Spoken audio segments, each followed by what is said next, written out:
5 ऐसे ट्रिक, ऐसे घरेलू इलाज जिससे कि सर्दियों में आपकी तुलसी कभी भी नहीं सूखेगी। इसके जो पत्ते हैं वो हरे भरे बने रहेंगे। कोहरा बहुत ज़्यादा गिरना शुरू हो जाता है जो कि पत्तों को बहुत ज़्यादा नुकसान पहुंचाता है।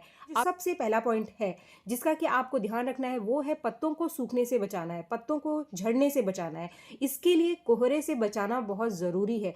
और अगर आप कोहरे से अपने तुलसी के पौधे को बचाना चाहते हैं तो फिर आप अपने तुलसी के पौधे को ऐसी जगह पे रख दो जहां पर कोहरा इसके ऊपर ना पड़े, इसके पत्तों के ऊपर ना पड़े। मान लीजिए कि आपने पौधे को पॉट में लगाकर रखा हुआ है तो फिर आप आसानी से इसकी जगह को बदल सकते हैं। इसको आप सेमी शेड में रख दो जहां पर सुबह की 2-3 घंटे की आने वाली जो धूप है वो इसके पत्तों के ऊपर पड़ती रहे और कोहरा भी इसके ऊपर ना पड़े, यानी इसके पत्तों के ऊपर कोहरा ना गिरे।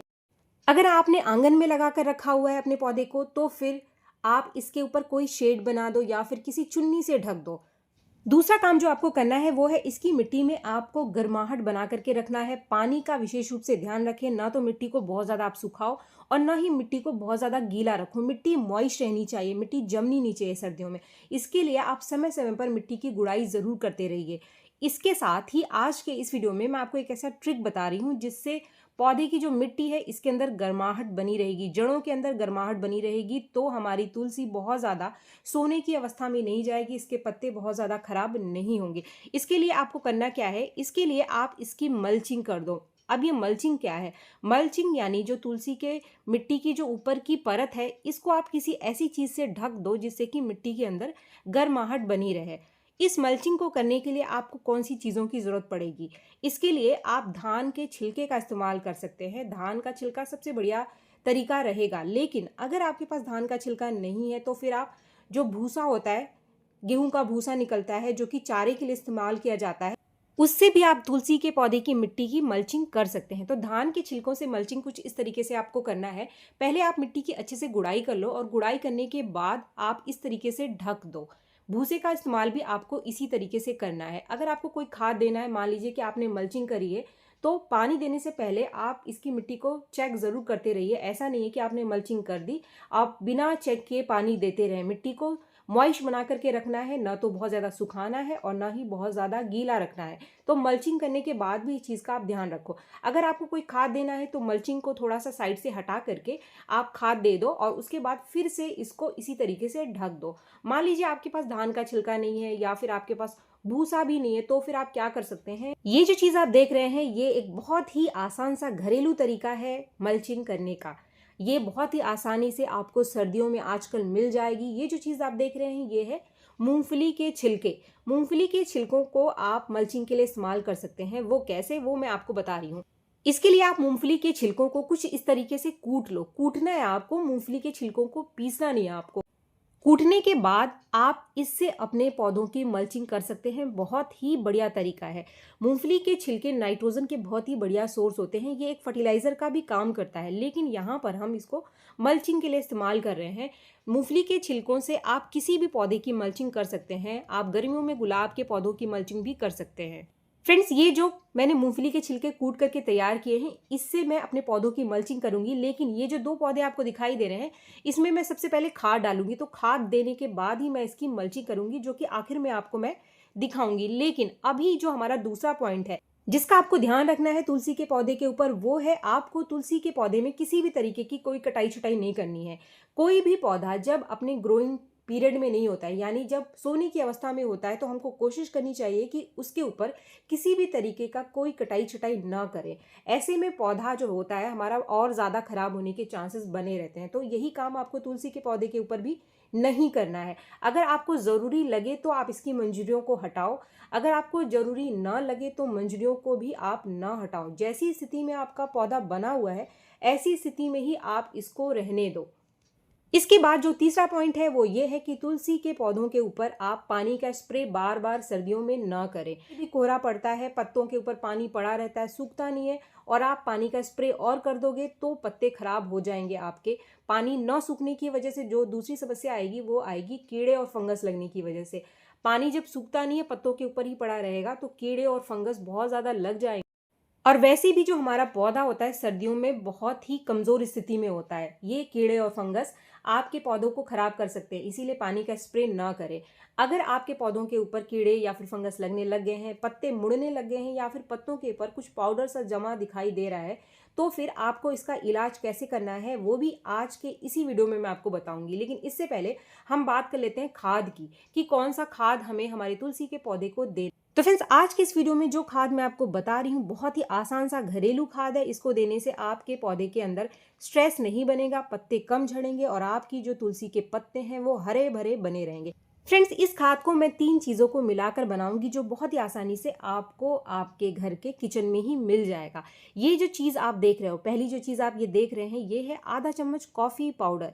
कॉफ़ी पाउडर बहुत ही बढ़िया सोर्स है नाइट्रोजन का और ये गर्म भी होता है, तो सर्दियों के लिए काफ़ी बढ़िया फर्टिलाइजर रहेगा आपके तुलसी के पौधे के लिए। अगर आपके पास कॉफ़ी पाउडर नहीं है तो कॉफ़ी पाउडर की जगह आप आधा चम्मच चाय की पत्ती भी इस्तेमाल यहाँ पर कर सकते हैं। अगर आप सूखी चाय की पत्ती का इस्तेमाल करना चाहते हैं तो सूखी चाय की पत्ती बहुत ही बढ़िया खाद रहता है तुलसी के पौधे के लिए। इसका इस्तेमाल आप ज़्यादा कर सकते हैं। अगर हमने चाय की पत्ती ली या फिर हमने कॉफ़ी पाउडर लिया तो इसकी मात्रा हमको कम रखनी है, लेकिन अगर आप इस तरीके से इस्तेमाल करोगे तो इसकी मात्रा आप ज़्यादा रख सकते हैं। 1 चम्मच से लेकर के 3 चम्मच तक आप इसको इस्तेमाल कर सकते हो। सूखी चाय की पत्ती यानी जो चाय की छन्नी में चाय की पत्ती बच जाती है उसको धो करके सुखा करके उसकी जो आप खाद तैयार करते हैं उसको कहते हैं सूखी चाय की पत्ती। और ये जो था पाउडर, इसको मैंने थोड़ा सा पीस भी लिया है, लेकिन यहाँ पर मैं ले रही हूँ आधा चम्मच कॉफ़ी पाउडर। आपको जो भी आसानी से मिल जाए आप उसको इस्तेमाल कर सकते हैं। यहाँ पर मैंने लिया है आधा चम्मच हल्दी पाउडर, जो कि आपको सर्दियों में ज़रूर डालना है अपने पौधे के अंदर। अब यहाँ जो तीसरी चीज़ मैं ले रही हूँ, ये एक कमाल का फर्टिलाइज़र है जो कि आपके पौधे को स्ट्रेस से बचाएगा। सर्दियों में विशेष रूप से पौधे को स्ट्रेस में जाने से रोकेगा। पत्ते पौधों के इसीलिए झड़ते हैं क्योंकि जब पौधे में चेंज आता है, मौसम बदलता है, तो पौधा हमारा स्ट्रेस में जाता है, जिसकी वजह से वो अपने पत्तों को गिराना शुरू कर देता है। इसके लिए ये जो चीज़ है ये सबसे बढ़िया सोर्स है पौधे को स्ट्रेस से बचाने का। ये जो चीज़ है ये है केले के छिलके का पाउडर, क्योंकि इसके अंदर बहुत अच्छी मात्रा में पोटाशियम पाया जाता है। पोटाशियम पौधे को स्ट्रेस से बचाता है। जब भी कोई पौधा विपरीत कंडीशन में होता है तो उसको बीमारियों से भी ये चीज़ बचाती है। इस पाउडर को बनाना बहुत ही आसान होता है। केले के छिलकों को आप धूप में अच्छे से सुखा करके मोटा मोटा ग्राइंडर मिक्सर में पीस लो। यहाँ पर मैंने 2 चम्मच केले के छिलकों का पाउडर लिया है जो कि मैं मेरे 2 पौधों के अंदर डालने वाली हूँ। ये जो मैंने मिक्सर तैयार किया है इसको 2 पौधों में मैं डालने वाली हूँ। अब यहाँ पर जो मेरे पास 2 पौधे हैं जिनकी मैंने गुड़ाई कर ली है, इनको मैं 1-1 चम्मच दोनों ही पौधों में डाल दूंगी। फ्रेंड्स, ये जो पाउडर है यानी ये जो मिक्सचर हमने तैयार किया है, इसको आप 15 दिन के अंतर पर अपने तुलसी के पौधे को दे दो। बहुत ज़्यादा नहीं देना है आपको, 15 से 20 दिन का बस गैप रखना है आप। फ्रेंड्स, इसके बाद मैंने खाद दे दिया है और मैं मेरे पौधों की मल्चिंग भी कर दूंगी। जैसा कि मैंने आपको स्टार्टिंग में ही वीडियो में बताया था कि खाद देने के बाद मैं मेरे इन पौधों की मल्चिंग करूंगी। तो ये जो आप देख रहे हैं ये मैंने मूंगफली के छिलकों को कूट लिया था और इसी से मैं तुलसी के पौधों की मल्चिंग कर रही हूँ। फ्रेंड्स, इसके बाद इस वीडियो का आखिरी पॉइंट वो क्या है, अगर आपके तुलसी के पौधों के ऊपर बहुत ज़्यादा कीड़े और फंगस आकर लग गए हैं तो आपको इसको सर्दियों में कीड़े और फंगस से बचाना कैसे है, इसके लिए एक बहुत ही आसान सा घरेलू इलाज मैं आपको बता रही हूँ। इससे आपके पौधों के ऊपर कोई भी कीड़ा या फिर फंगस नहीं लगेगा। पूरी सर्दियां आप इस ट्रिक से अपने तुलसी के पौधों के पत्तों को बचा सकते हैं। और अगर आपके पौधों के ऊपर कीड़े या फिर फंगस लगे हुए हैं तो भी इस ट्रीटमेंट को आप अपने पौधों के ऊपर कर सकते हैं। इसके लिए आपको सिर्फ चाहिए 2 चीज़ें, और ये दोनों चीज़ें बहुत ही आसानी से आपको आपके घर में ही मिल जाएंगी। सबसे बढ़िया नेचुरल तरीका है पौधों के ऊपर से लगे कीड़े और फंगस को हटाने का। इसके लिए जो सबसे पहली चीज़ आपको लेनी है वो लेनी है थोड़ी सी मात्रा हल्दी पाउडर। फ्रेंड्स, मैं यहाँ पर 1 चम्मच से थोड़ा सा ज़्यादा हल्दी पाउडर ले रही हूँ क्योंकि इसका इस्तेमाल मैं मेरे 2 पौधों के ऊपर करने वाली हूँ। अब इसके साथ जो चीज़ आपको लेनी है वो लेनी है आपको आधा चम्मच लकड़ी की राख, जो कि बहुत ही आसानी से सर्दियों में आपको मिल जाएगी। आप सब लकड़ी जलाते हैं, अगर मान लीजिए बोन फायर करते हैं आप, तो वो जो राख है वो बहुत ही बढ़िया काम करती है पौधों के ऊपर कीड़े और फंगस से बचाने के लिए। आपको पता है कि लकड़ी की राख का इस्तेमाल सब्जियों के ऊपर लगे कीड़े और फंगस को खत्म करने के लिए किया जाता है, जो कि एक बहुत ही नेचुरल सॉल्यूशन है। जब किसी भी तरीके का कोई इंसेक्टिसाइड वगैरह नहीं था तो ये लकड़ी की राख का इस्तेमाल ही पौधों के ऊपर छिड़काव के लिए किया जाता था। अब यहाँ पर आपको कोयले की राख नहीं लेनी है, इस चीज़ का आपको ध्यान रखना है, आपको लकड़ी की राख ही लेनी है। तो मैंने 1 चम्मच से ज़्यादा हल्दी पाउडर लिया था और आधा चम्मच मैंने लकड़ी की राख ले ली। छन्नी में कुछ इस तरीके से आपको लेना है और फिर आप बहुत ही आसान तरीका है इसको छिड़कने का। इस तरीके से आप छिड़कोगे, आपका हाथ भी खराब नहीं होगा और ये बहुत ही आसानी से पत्तों के ऊपर फैल जाता है। आप जहाँ-जहाँ आपके पौधों के ऊपर कीड़ा लग रहा है या फिर नहीं भी लग रहा है, तब भी आप 10 से 15 दिन के अंतर पर इस काम को अपने तुलसी के पौधों के ऊपर करें। अगर कीड़ा बहुत ज़्यादा लग रहा है तो फिर आप इसको रिपीट कर दो 2-3 बार, 2-2 3-3 दिन के अंतर पर। इससे जो कीड़े लग रहे हैं, किसी भी तरीके के कीड़े हैं, काले कीड़े, सफ़ेद कीड़े या फिर फंगस, आपकी तुलसी को छोड़ कर के भाग जाएँगे। चींटियाँ भी इससे नहीं लगती हैं।